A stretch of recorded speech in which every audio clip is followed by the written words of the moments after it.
JD Vance is skeptical of Trump's Iran war, but saying that in public could seriously jeopardize the safety of his future campaign. This is just another day. Since Donald Trump decided to launch his war with Iran, everyone in his administration has been in lockstep with their support. At least, that is, while cameras and microphones were around. In front of his colleagues, Mr. Vance warned Mr. Trump that a war against Iran could cause regional chaos and untold numbers of casualties. It could also break apart Mr. Trump's political coalition and would be seen as a betrayal by many voters who had bought into the promise of new wars. Yeah, the vice president seems to have been the most forceful one in the room and sort of laying out more clearly what everybody else was trying to quietly expressed to the president. Yes, according to a new report in the New York Times, JD Vance was the only one not whispering his worry and discomfort to the commander-in-chief. The story went on to say that Vance had described a war with Iran as a huge distraction of resources and massively expensive. I can't understand why Trump didn't respond favorably to his concerns over a distraction of resources and a waste of taxpayer dollars. Truly one of life's great mysteries. But thankfully, since the vice president clearly feels the way most Americans do, that it's not okay for our commander-in-chief to send a decimation warning to the people of Iran, he finally had the guts to voice his displeasure publicly. Given your past skepticism of foreign adventurism, are you completely on board with the current war in Iran? I know what you're trying to do, Phil. You're trying to drive a wedge between members of the administration, between me and the president. What the president said consistently, going back to 2015, and I agreed with him, is that Iran should not have a nuclear weapon. We have taken this military action under the president's leadership. I think all of us, whether you're a Democrat or Republican, should pray for success and pray for the safety of our troops. That's the approach that I've taken. Make it as successful as possible. Or not. What a courageous stance by Vance, asking the American people to adopt the same outlook on Donald Trump's ill-conceived war as you. There's nothing we can do now, so let's hope it goes well and the fewest soldiers die.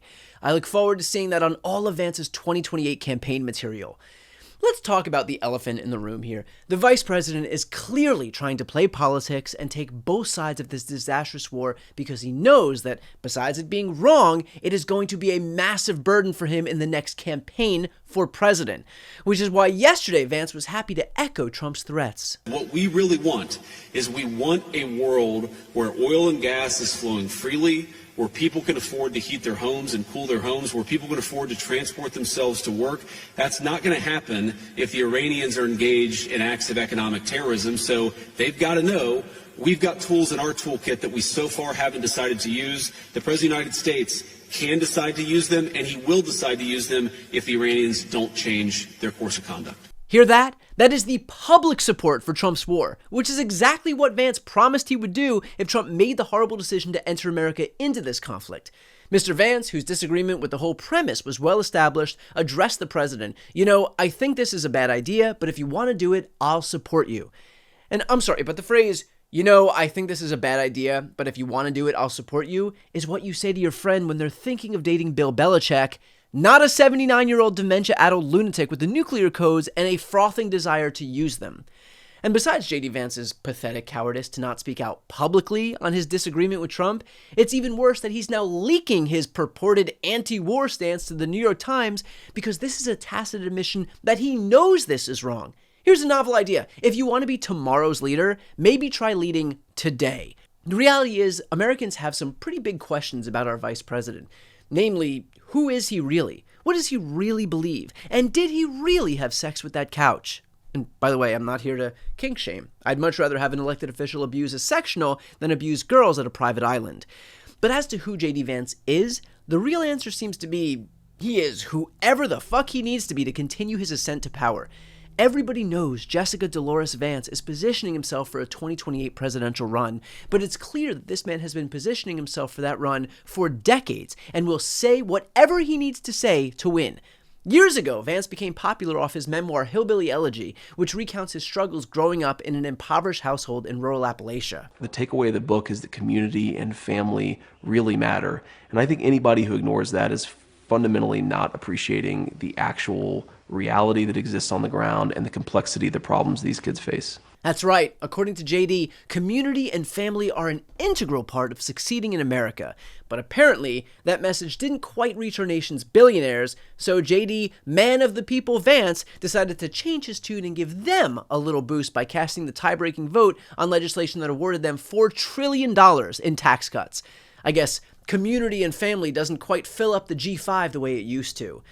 Now, I'm not saying that a person isn't allowed to change their views, but that is a whole lot of change, as opposed to some small amount of change that one might find, let's say, between two terribly naughty couch cushions. But who's deserving of tax breaks isn't the only pivot JD has made. Before he took up residence inside Trump's Cohen, he held some slightly different views. Senator Vance once called himself a never Trump guy, saying on NPR, quote, "I can't stomach Trump," and once comparing him to Hitler. Yeah, and not in the Trump really knows his way around some watercolors like someone else I know kind of way. But I guess for Vance, getting to be the Fuhrer's running mate isn't an opportunity you turn down. Or how about JD's views on the possibility of a draft? The thing that I worry the most about for this generation is that if we don't get foreign policy right, a lot of people in your generation are going to pick up the pieces and fix the mistakes of the current generation of American leadership. And I don't want you to have to do that. I do not want you guys to have to put on a uniform, not because you're patriotic and volunteer, but because your country forces you to, because Kamala Harris has blundered us into another significant conflict. So if our nation's nightmare had become a reality and Kamala Harris had gotten elected, our sons and daughters would have been susceptible to a draft and sent off to war. But thankfully, Vance and Trump prevailed and our draft worries are over. I want to get your take about this idea of troops on the ground. Mothers out there are worried that we're going to have a draft, that they're going to see their sons get in and daughters get involved in this. What do you want to say about the president's plans for troops on the ground? As we know, it's been largely an air campaign up until now. It has been, and it will continue to be, and President Trump wisely does not remove options off of the table. Nothing is off the table. Great. You know, if there's one thing that you can guarantee when it comes to JD Vance, it's that people are going to get fucked and some type of furniture will always be involved. The sad reality is that JD Vance is just a big ball of blind ambition, a concoction of whatever it takes to get to that next rung on the ladder of power. He is a Rust Belt diehard who gives hands out to billionaires. He's a Trump-hating pacifist who's complicit in the likelihood of Trump's draft. And he's the father in a multiracial family who proudly says shit like this. In the United States of America, you don't have to apologize for being white anymore. Which really just sounds like someone's wife didn't love his idea of celebrating their anniversary at a cheesecake factory, so he pulled the race card. And these days, once again, JD Vance is trying to take both sides on Trump's war in Iran because he knows that it will be a huge burden in his future presidential run. JD Vance is such a power-hungry coward, he would rather save his campaign than save the lives of millions of people.